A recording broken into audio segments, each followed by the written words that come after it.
Welcome candidates ICAR exam official. তো আজকে আমরা জানবো যে কলকাতা পুলিশ এসআই পিলি যে পরীক্ষা হলো তার সম্ভাব্য কাট অফ এবং সেফ স্কোর। সেফ স্কোর জানার কিছু প্রসেস থাকে বা সেফ স্কোর ঠিক কোন কোন বিষয়গুলোর উপর নির্ভর করে সেগুলো অবশ্যই ডিসকাস করবো। সাথে জানাবো তোমাদের কত কাট অফ এলে তোমরা পিলি কোয়ালিফাই করবে এবং পিলি কোয়ালিফাই করার জন্য ঠিক কতটা তোমাদের নাম্বার প্রয়োজন, যতটা তোমাদের সেফ জোনে রাখতে পারে। তো ভিডিওটা কলকাতা পুলিশ এসআই যারা দিয়েছো তাদের জন্য খুবই গুরুত্বপূর্ণ এবং আইকার এক্সামে যদি তোমরা নতুন হয়ে থাকো অবশ্যই সাবস্ক্রাইব করে পাশের বেল আইকনটা প্রেস করবে এরকমই ইনফরমেটিভ ভিডিও পাওয়ার জন্য। তো চলো ভিডিওটা শুরু করা যাক। প্রথমত, কলকাতা পুলিশ পিলি পরীক্ষায় কত সংখ্যক ক্যান্ডিডেটকে পাস করানো হয় এরকম একটা ডেটা তোমাদের দিই। যে কোনো পরীক্ষার পিলির ক্ষেত্রে তোমাদের কত সংখ্যক ক্যান্ডিডেটকে পাস করানো হয় যদি তোমাদের বলা যায়, তাহলে তোমরা জানবে যে মোট যত ফর্ম ফিল আপ হয়, মোট ফর্ম ফিল আপ এবং ধরো টোটাল ফর্ম ফিল আপ, ধরো মোট ফর্ম ফিল আপ হয়েছে 10,000 এবং টোটাল শূন্যপদ রয়েছে ধরো 300। তো 300 যে শূন্যপদ রয়েছে কোনো পরীক্ষার ক্ষেত্রে সেই 300 শূন্যপদের 10 গুণ ক্যান্ডিডেটকে কিন্তু তোমাদের পাস করানো হয় পিলিতে। কারণ পিলির পরে রয়েছে তোমাদের মেন্স আছে এবং বিভিন্ন পিইটি পিএমটি রয়েছে, এইগুলো রয়েছে যে কোনো পরীক্ষার ক্ষেত্রে। তো সেই জন্য পিলিতে বেশি সংখ্যক ক্যান্ডিডেটকে কোয়ালিফাই করানো হয়। সেখান থেকে তোমাদের তার উপরে একটা বিষয় হচ্ছে যে কত সংখ্যক ক্যান্ডিডেট পরীক্ষা অ্যাটেন্ড করছে। সব থেকে গুরুত্বপূর্ণ বিষয় প্রশ্নপত্র কেমন ছিল। এবারে তোমাদের পিলির যে পরীক্ষা হলো, তো সেই পিলির পরীক্ষা প্রতিবারের তুলনায় এবারে কিন্তু ইজি টু মডারেট বলা যায়, কিন্তু একটা ধরনের কিন্তু প্রশ্ন হয়েছে, ঠিক আছে।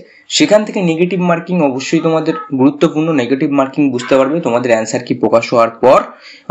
এবং প্রশ্নপত্র এখন আমরা তোমাদের আফটার অ্যান্সার কি একটা তোমাদের আমরা স্কোর দেবো এবং এটা হচ্ছে বিফোর অ্যান্সার কি আসার আগে তোমাদের একটা সেফ স্কোর জানাচ্ছি, যেটা তোমাদের খুবই গুরুত্বপূর্ণ হবে। এবং তোমাদের যখন অ্যান্সার কি প্রকাশ হবে তোমরা বলবে কার কতটা নেগেটিভ মার্কিং হচ্ছে, সেই বেসিস তোমাদের একটা আমরা সেফ স্কোর জানাবো, ঠিক আছে।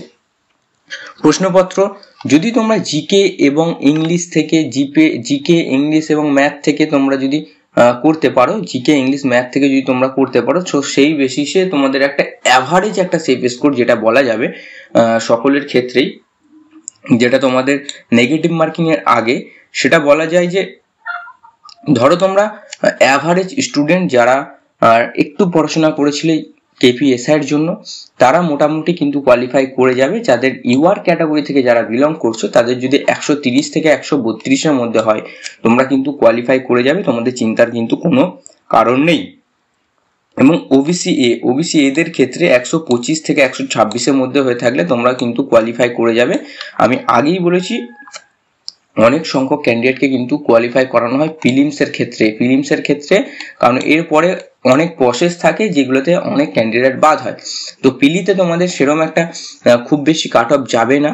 তো এই যে কাট অফটা আমি তোমাদেরকে বলছি এটা তোমরা ধরে নিতে পারো, এটা তোমাদের কিন্তু 90% কিন্তু তোমাদের কিন্তু মিলবে, ঠিক আছে। 90% তোমাদের কিন্তু মিলবে, তোমাদের চিন্তা করার কিন্তু কোনো কারণ নেই। এবং ওবিসি বিদের জন্য 128 থেকে 130 মধ্যে তোমাদের একটা কাট অফ যাবে এবং এসসিদের ক্ষেত্রে 110 থেকে 112 এবং এসটিদের ক্ষেত্রে 100 থেকে 105। এটা হচ্ছে তোমাদের প্রিভিয়াস ইয়ার্স বেসিস এবং তোমাদের এই যে ডেটাটা রয়েছে মোট ফর্ম ফিল আপ, মোট শূন্যপদ উপস্থিতি, প্রশ্নপত্র। নেগেটিভ মার্কিংটা আমরা পরে অ্যাড করব আমাদের কাট অফে। তো অবশ্যই যারা দেখেছো ভিডিওটা সেভ করো এবং চ্যানেলের সাথে যুক্ত থাকো। যখন তোমাদের অ্যান্সার কি আসবে তোমরা একবার কমেন্ট করে অবশ্যই জানাবে বা আমরা পুল করবো তখন যে তোমাদের কত নেগেটিভ মার্কিং হচ্ছে। তো সেই ডেটাগুলো অবশ্যই আমাদের প্রোভাইড করো এবং আমাদের যে ইন্টারনাল সোর্স আছে সেই সোর্সেস থেকে তোমাদেরকে আমরা কিছু গুরুত্বপূর্ণ আপডেট দেওয়ার চেষ্টা করি, যে এই ক্ষেত্রেও তোমাদের দেওয়ার চেষ্টা করলাম। এবং এসআই পিলি সম্পর্কিত যদি তোমাদের আরো কোনো প্রশ্ন থাকে তো অবশ্যই কমেন্ট করো, আমি অবশ্যই রিপ্লাই দেওয়ার চেষ্টা করবো। দেখা হবে নেক্সট ভিডিওতে। নমস্কার, জয় হিন্দ, বন্দে মাতরম, ভারত মাতা কি জয়।